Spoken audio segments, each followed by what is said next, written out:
میں نے کتاب رحمت قرآن مجید سے جو کلمات تلاوت کیے ہیں ان کا مفہوم یہی ہے کہ جس نے نیک عمل کیے، چاہے وہ مرد ہو چاہے وہ عورت، شرط ہے کہ وہ مومن ہو، تو ہم اس کو حیات طیبہ، ستھری اور پاکیزہ زندگی عطا کر دیتے۔ یہ میرے رب کا وعدہ ہے کہ جو بھی صالح اعمال کرے گا، وہ مرد ہو تب بھی، وہ عورت ہو تب بھی، میرے رب کا وعدہ ہے کہ ہم اس کو حیات طیبہ دیں گے، اس کو پاکیزہ زندگی دیں گے۔ وہ اس دنیا سے رخصت ہو جانے کے بعد بھی دلوں میں زندہ رہے گا، دماغوں میں خوشبو بن کے تازہ رہے گا، اور خیالوں میں اور سوچوں میں اس کا چہرہ گھومتا رہے گا۔ دنیا پہ کتنے لوگ آئے اور چلے گئے، زمانہ ان کا نام بھی نہیں جانتا۔ میاں صاحب نے تو کہا تھا کہ سہ سہ جوڑ سنگت دے ٹٹھے، اوڑک وتھا پئیاں جنہ باجوں ایک پل نے سجیندے، شکلاں یاد نہ رہی۔ قبروں کے نشان تک بھول جاتے ہیں۔ مشتاق یوسفی نے کیا خوب کہا تھا، مٹ گیا مشتاق دل سے رنگ یاد رفتگاں، پھول مہنگے ہو گئے قبریں پرانی ہو گئی۔ کون کسی کو یاد رکھتا ہے، اور کس کے پاس وقت ہے کہ کسی کو یاد رکھے؟ لیکن جنہوں نے اپنی زندگیاں اللہ اور اس کے رسول کے نام لگا دی ہوتی ہیں، نہ ان کی قبریں پرانی ہوتی ہیں اور نہ عقیدتوں کے پھول مہنگے ہوتے ہیں۔ محبتوں کے سلسلے ان کے ساتھ قائم ہوتے ہیں، اور ان کا صدقہ جاریہ ان کی قبر کی روشنی کا ساواں بنتا ہے، اور ان کے نیک اور صالح اعمال لوگوں کے دلوں کے اندر تازگی پیدا کرتے ہیں، اور ان کی محبت کو کبھی بھی ختم نہیں ہونے دیتے۔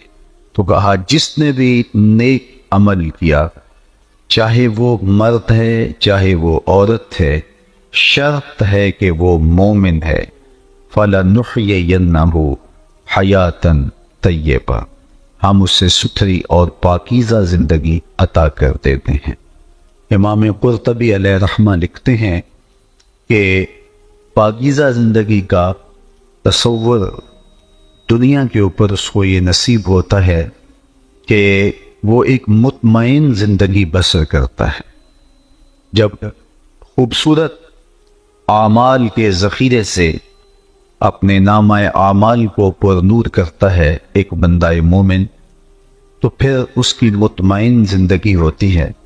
ورنہ دولتوں کی کثرت کے باوجود بے چینیاں جان نہیں چھوڑتی، زندگی کے اضطراب ختم نہیں ہوتے، ہر وقت انسان ایک انجانے خوف میں مبتلا رہتا ہے۔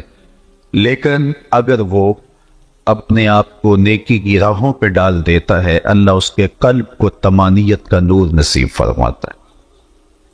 ایک مفہوم یہ بھی بیان فرمایا کہ اللہ اس کو قناعت کی دولت عطا کر دیتا ہے، اور یہ بہت بڑی دولت ہے جس کو نصیب کر دی گئی۔ ورنہ انسان کا پیٹ بھر جاتا ہے، انسان کی آنکھ نہیں بھرتی۔ کوزائے چشم حریصاں پر نشد، تا صدف خانے نشد پر در نشد۔ رومی کہتے ہیں کہ پیٹ بھر جاتا ہے، آنکھ کا پیالہ نہیں بھرتا۔ آپ دیکھتے نہیں ہیں کہ کھرب پتی ہونے کے باوجود بھی نفس کی کمینگی نہیں جاتی۔ آپ کے اس وطن میں بسنے والوں کو اس سے بہتر اندازہ، اس سے زیادہ بہتر اندازہ کس کو ہو سکتا ہے؟ نفس کی کمینگی ختم نہیں ہوتی۔ قناعت ایک ایسی دولت ہے کہ جو مطمئن زندگی کی ضامن بنتی ہے۔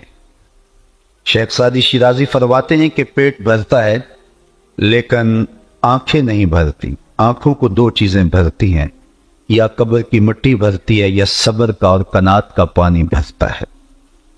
تو اس لیے جس شخص کو اللہ تعالیٰ جل شانہ کے حضور نیاز مندی کا سلیقہ آ گیا اور صالح اعمال اس کی زندگی میں شامل ہو گئے، تو جو بھی اس کو میسر ہوتا ہے اس پر وہ قناعت کر لیتا ہے، اور قناعت کی دولت جس کو نصیب ہو جاتی ہے، اللہ تعالیٰ اس کو دنیا میں بھی ایک مطمئن زندگی دیتا ہے، اور آخرت میں بھی اس کو اس کا بہتر صلہ عطا کرتا ہے۔ صرف ایک حدیث سیدنا علی المرتضیٰ رضی اللہ تعالی عنہ سے مرویات آپ سماعت کر لیجئے یہ مخبر صادق حضور نبی رحمت صلی اللہ علیہ وآلہ وسلم نے ارشاد فرمایا، جو اللہ کے دیے گئے تھوڑے رزق پہ راضی ہو گیا، اللہ قیامت کے دن اس کے تھوڑے عملوں پہ راضی ہو جائے گا۔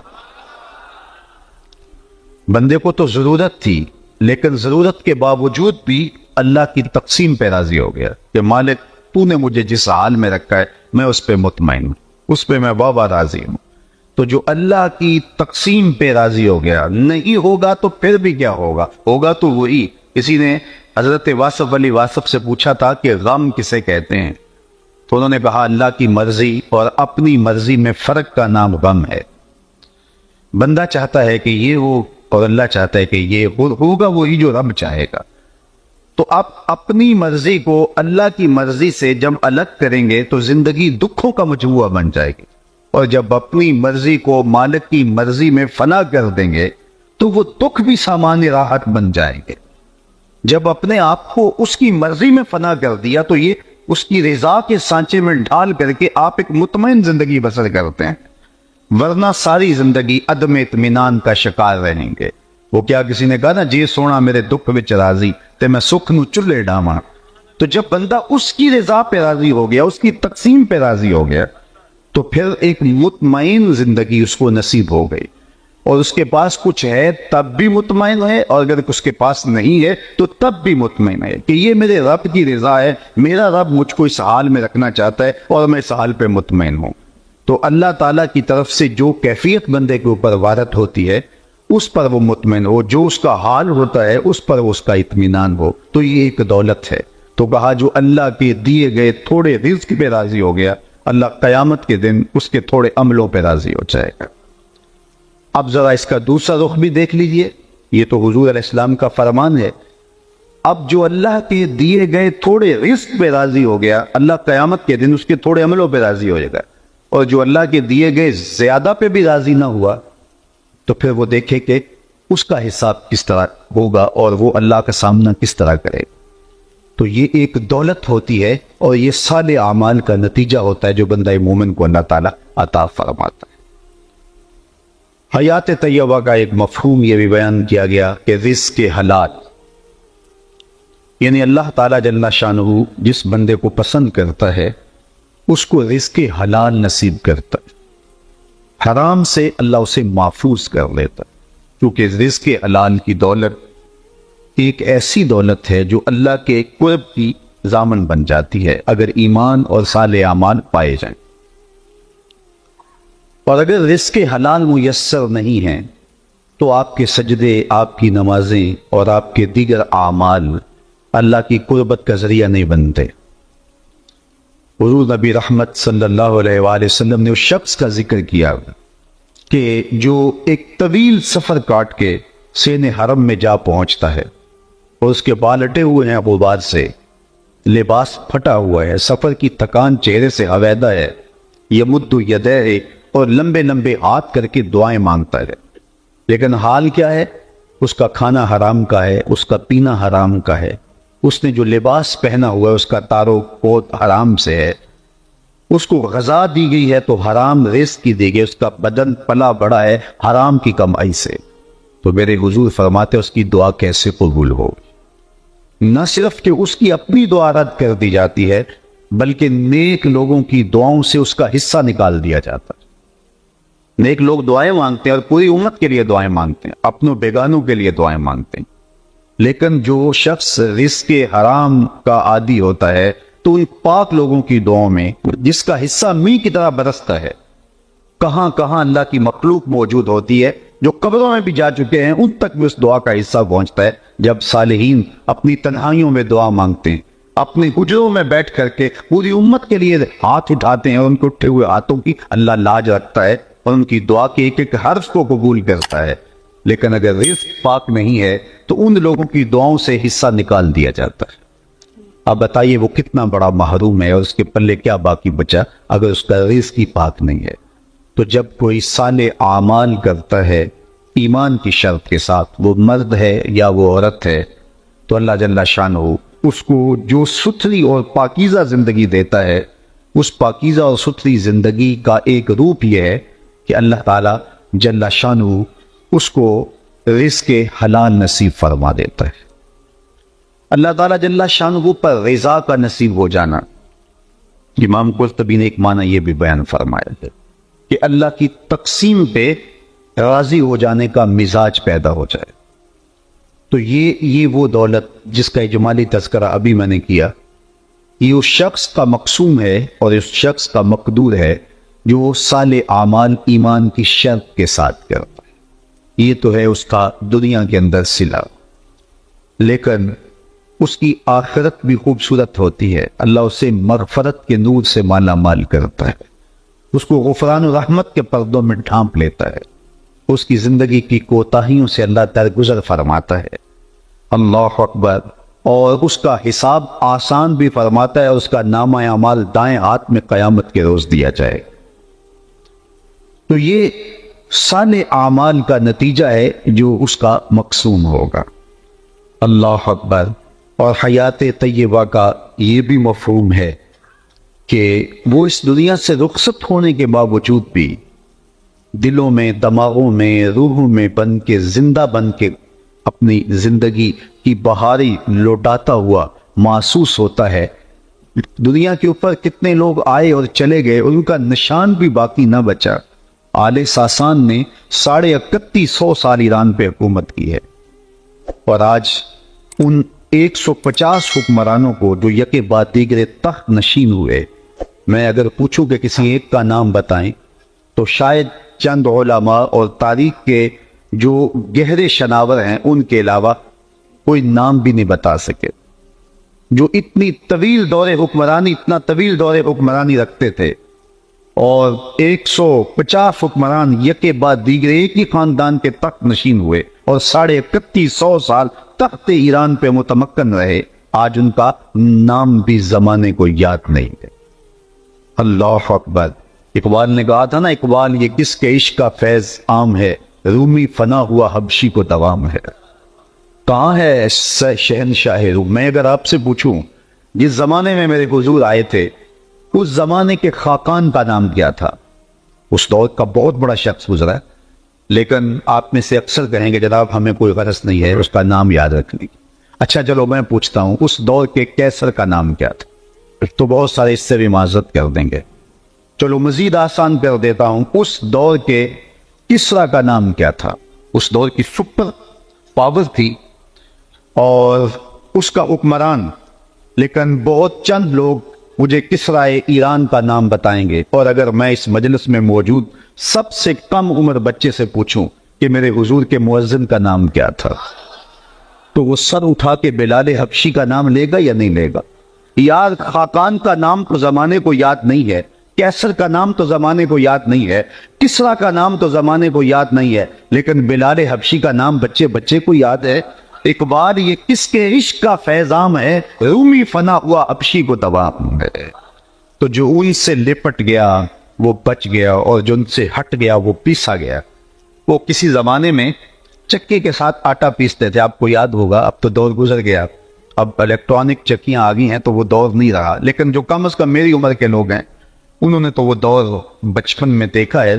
وہ 2 پتھر ہوتے تھے، نیچے والا ساکن اور جامد اور اوپر والا متحرک، اور درمیان میں کلی ہوتی تھی، اس کے آس پاس خالی جگہ ہوتی جس میں دانے ڈالتے تھے، ہماری زبان میں اس کو گالا کہتے تھے، اور پھر چکی گھماتے تھے، اور جو دانے اس کلی کے ساتھ جڑ کے رہتے تھے وہ بچ جاتے تھے، اور جو کلی سے ہٹتے تھے وہ پس جاتے تھے۔